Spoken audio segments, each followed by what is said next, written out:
How's it going, Nick? How's it going? Good to see you guys. Let her rip.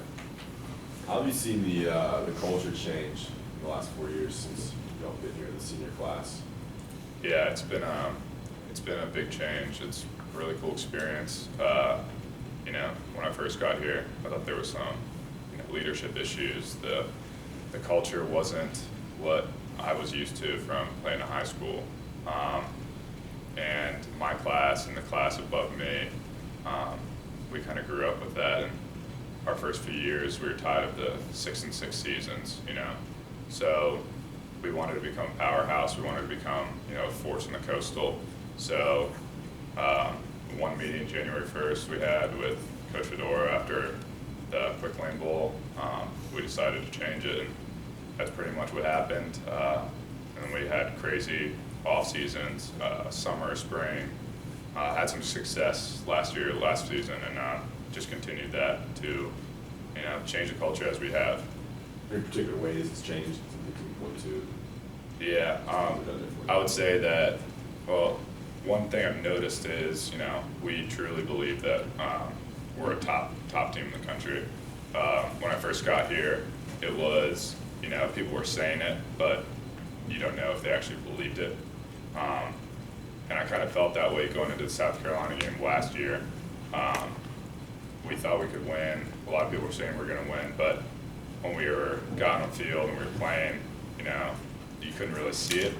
But going into this season, after a couple of our losses last year, it was, we're going to deliver. We don't care about what game it is, who it is. We're going to play to win.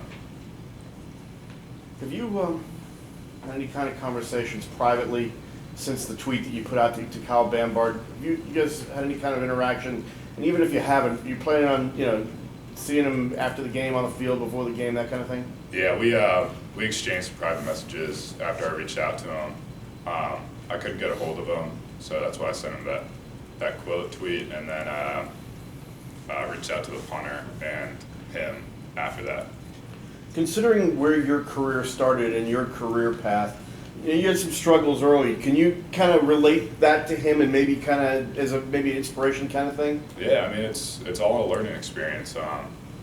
Each game you have to look back, analyze it, and see how you can grow from it. As with everything in life, you go through adversity, and it's not really about what happens, it's how you react to it, how you become a better man or a better player. So anything can change. You're only as good as your next kick, your next play. So you have to have a short memory, keep working, and go forward from there. What was the key with you? What made things click? I mean, you can say confidence, but I mean, how did that kind of evolve to the point where you were confident enough to make a 54-yard field goal, as Florida State on the last play of the game? For me, it was never work ethic. I always put in as much work as I could the entire offseason. It was a more focused work ethic on to what I need to be practicing. So all I knew growing up was, get in the weight room, and that's how you're going to become a better player. And then with kicking, that isn't necessarily true. There's a lot of mental side aspects of the game that I wasn't putting any time to. So for me, it was basically just going out with the kicker or the punter or our holder, Joey, and the snapper, and really working in the off season, doing hundreds of thousands of reps at every different hash, every different yard mark, to the point where we felt consistent enough anywhere we were on the field. So it was a gradual thing. It wasn't like a light bulb moment. No, there was no light bulb moment. It was after my redshirt sophomore year, I realized that I wasn't doing something right. So I worked through it in the spring and summer, and by the end of the summer, I had it figured out. How big was the South Carolina game for you last year that you had a couple that you converted? And one of the big questions marks for you guys going into the season was place kicking. Yeah, that was huge. We knew we had the confidence going into it that we were going to be a weapon as a field goal unit. It was just we were excited that we were able to display it in that game. If we went out there and just had to do extra points, it would have been fine, but there would still be a question mark. We just wanted to prove ourselves.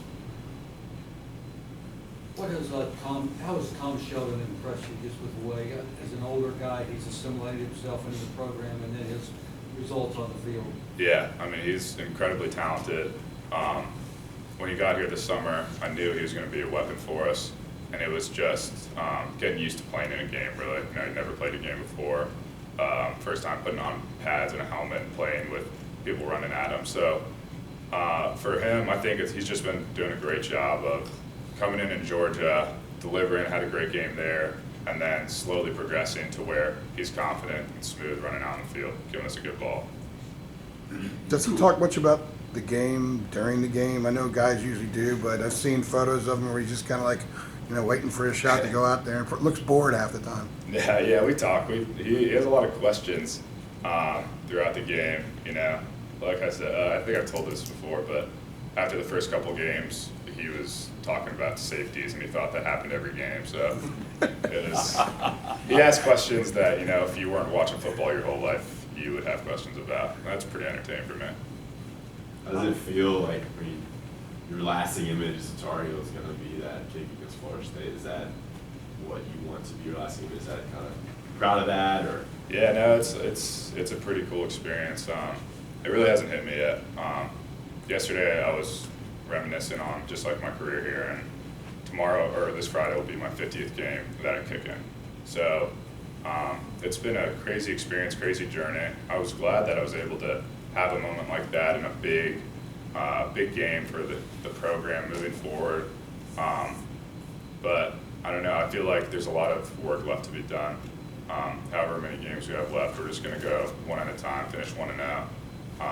And I think my lasting image was just go out for Anto, Caleb, and Mac, and just give my best effort our last few games to play for them. How would you compare this rivalry with the Duke rivalry? For me, looking from the outside looking in, I feel like there's a little bit more bitterness with NC State. Correct me if I'm wrong on that. Compare the two rivalries. Yeah, so for me, I was coming here from Northern Virginia. I wasn't aware as the big UNC-NC State rivalry. I always knew UNC-Duke basketball, and I didn't realize how passionate it was until I got here. When I got here, we had lost them, I think, 5 years in a row or something. And when I first got here, they were the team that we wanted to beat more than anyone. And for me, it doesn't really matter. The enemy has no face, and we're going to go out and give our best effort to anyone. Obviously, this is the last game of the regular season, the last game in Keenan, so that has more of an impact on the game, I think, than whether it was NC State or Duke. Can a kicker be, how much of a leader can a kicker be for the team, not just your unit, but for the team? And the second part of that is, how much of a leader have you become this year in that sense? Yeah, I don't know. I don't know how much of a leader a kicker can be. I think I've done everything I can to step up and be a leader. Through off-season workouts, conditioning, weight room, the player run practices, I've done everything I can to step up, lead my group, as well as be a leader on the team. And the biggest thing was getting the respect from my teammates, and I earned that last year. I earned that in the off-season. And I've stepped up this year.